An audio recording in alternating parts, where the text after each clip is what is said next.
Stop what you are doing, close the other tabs, put down your phone. What I am about to share with you is not entertainment. This is not speculation. This is not another YouTube video telling you that silver might go up someday.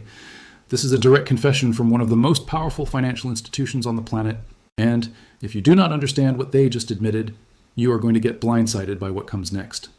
Today is January 8th, 2026, and Goldman Sachs just told the world the truth. For years, we have been screaming that the silver market is broken. For years, we have been warning that the vaults are draining. For years, they called us conspiracy theorists and told us to trust the system. But today, Goldman Sachs put it in writing. They issued a research note that confirms everything we have been saying, and the mainstream financial media is desperately trying to bury it under headlines about interest rates and stock market noise. Let me read you what Goldman Sachs actually said. Their analysts, Lena Thomas and Don Striven, wrote in black and white that silver faces continued extreme price swings. They admitted that London, the city where global benchmark silver prices are set, has been left with unusually low inventories. They confessed that thinner inventories have created conditions for squeezes, where rallies accelerate as investor flows absorb remaining metal in the London vaults. This is not a blogger speculating. This is not a newsletter writer guessing. This is Goldman Sachs telling you that the vaults are empty and the squeeze conditions are set. Do you understand the magnitude of what they just admitted? Goldman Sachs is not your friend. They do not issue warnings to help retail investors get rich. When Goldman Sachs tells the public something, it is because they have already positioned themselves and they need the crowd to move in a certain direction. The fact that they are now publicly warning about extreme price swings and squeeze conditions tells you that they know what is coming and they cannot hide it anymore. Let us break down exactly what they revealed because the details are where the devil lives. Goldman said that the turbulence in silver is being driven less by a global shortage than by where the metal is physically held.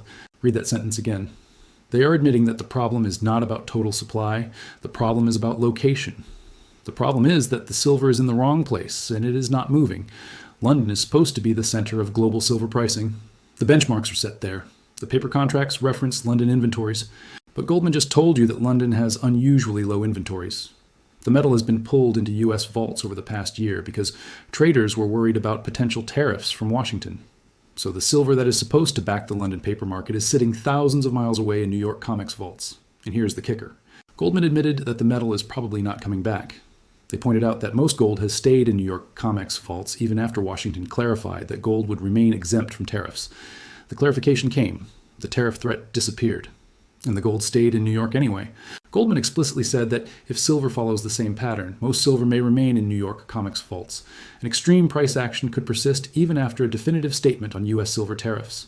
They are telling you in plain English that the fragmentation is permanent. The metal moved east to west across the Atlantic, and it is not going back. London is going to keep operating with thin inventories, which means every time buyers show up, they are going to hit a wall of scarcity.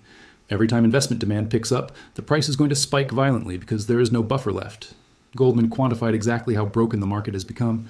Under normal conditions, they said, a weekly net demand of about 1,000 metric tons would typically lift silver prices by roughly 2%.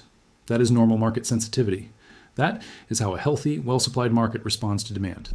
But in the current environment, Goldman estimates that sensitivity has surged to about 7%. Let those numbers sink in. The market has become 3.5 times more sensitive to demand than normal. Every buyer moves the price 3.5 times more than they would in a properly functioning market. This is not a small distortion. This is a market that is coiled like a spring, ready to explode at the slightest increase in buying pressure. And what is about to bring that buying pressure? Goldman themselves admitted that investor demand may not be overstretched. They pointed out that silver ETF holdings remain below their 2021 peak. Despite silver more than doubling in 2025, despite the price hitting $76 per ounce, the investment community has not even fully allocated yet. There is still room for massive inflows into silver ETFs, and when those inflows come, they require physical metal to back the shares. Imagine what happens when institutional money decides to increase silver allocation. They buy ETF shares. The ETF has to source physical metal, but London has unusually low inventories. The sensitivity is at 7%. A wave of buying that would normally move the price 2% is going to move it 7%. And that move attracts more buyers, which creates more demand, which moves the price even more. This is the reflexive feedback loop that creates parabolic price moves. And Goldman just told you that the conditions are set. But the supply side story gets even more terrifying when you add China to the equation. Goldman highlighted that China, a leading silver exporter, introduced new restrictions on January 1st, requiring official approval for outbound shipments. This is the export ban that Elon Musk warned about. This is Beijing putting their hand on the valve and controlling the flow of silver to the rest of the world. Goldman warned that this move risks fragmenting the global silver market, reducing liquidity, and amplifying price swings. They said that disruption risk may prompt participants to secure their own stockpiles, rather than share buffers globally. They described a shift from a pooled global system to isolated regional inventories, transforming a smooth integrated market into one prone to sharp localized price swings. This is the death of the global silver market as we knew it. No more efficient arbitrage smoothing out price differences between regions. No more global liquidity pool that absorbs demand shocks. Instead, we are moving to a world of isolated regional markets where silver in China stays in China, silver in America stays in America, and London is left scrambling for scraps. And who benefits from this fragmentation? Not the paper traders, not the short sellers, not the institutions that have been manipulating the price for decades. The winners are the people who hold physical metal in their own possession. When the global market fragments, the only thing that matters is what you can actually touch. Paper claims on silver stored on the other side of the world become worthless if that silver cannot move. But the coins in your safe, the bars in your vault, those are real wealth that no government policy or market dislocation can take from you.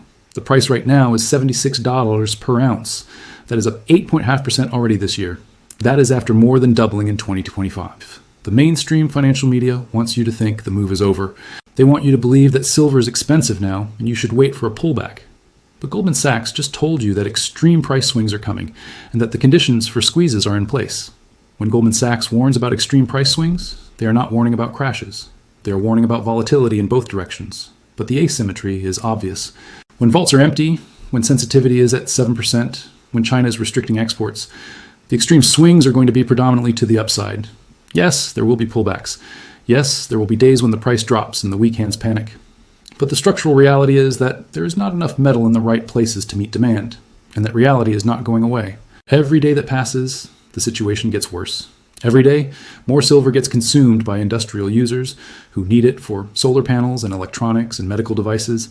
Every day, more silver gets locked away in Chinese stockpiles. Every day, the London vaults get thinner. Goldman Sachs is not issuing this warning because they want to scare you. They are issuing it because they cannot hide the reality anymore. The emperor has no clothes, and they are finally admitting it. So what do you do with this information? You hold your physical silver with both hands and you do not let go. You ignore the day-to-day noise and the manufactured pullbacks designed to shake you out. You understand that the price on your screen is a paper fiction that is becoming more disconnected from physical reality every single day. And if you have the means to acquire more metal, you do it now before the next leg up leaves you behind. Goldman Sachs just confirmed that the squeeze conditions are set. They confirmed that the vaults are draining. They confirmed that the sensitivity has surged. They confirmed that China is fragmenting the market. They confirmed that the metal is stuck in the wrong places and it is not moving. This is everything we have been warning about, validated by one of the most powerful banks in the world. The question is not whether silver is going higher. Goldman Sachs just told you the extreme moves are coming. The question is whether you are positioned to benefit or whether you are going to watch from the sidelines as the greatest wealth transfer of our generation unfolds without you. The vaults are empty. The warning has been issued. The conditions are set. Hold the line. Stack the metal. Do not let them shake you out. This is the moment we prepared for, and it is only the beginning.